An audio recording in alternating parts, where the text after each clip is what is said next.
The Pope forgave the man who shot him. You forgive John Hinckley? Yes.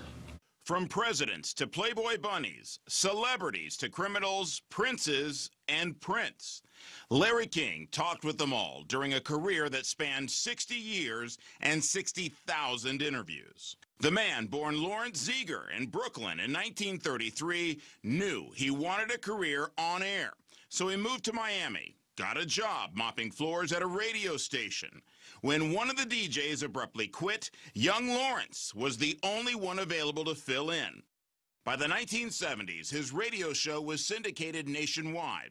Then, in 1985, a fledgling cable TV network called CNN hired him to take his interview show to TV. My name is Larry King, and this is the premiere edition of Larry King Live. Larry King Live would run for 25 years and featured King interviewing everybody who was anybody in the world of entertainment, sports, and of course, politics. You talk about NAFTA? Larry, I don't interrupt me.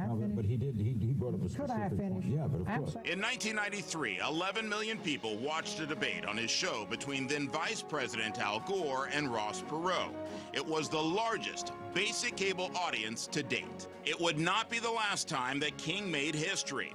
His resume includes 2 Peabody Awards, an Emmy, and inductions into the National Radio and Broadcast Hall of Fame. Should I call you Larry or should I call you King Larry? Well, King Larry would be a great honor, but let's do Larry and I'll do Gaga. King was married 8 times to 7 different women and had 5 children.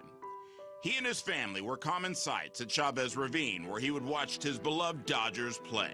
Well into his 80s, King remained on air, doing shows for Hulu and various specials. A few years ago, he told us why he never planned to retire. I love interviewing people. I love the whole, I'll tell you something.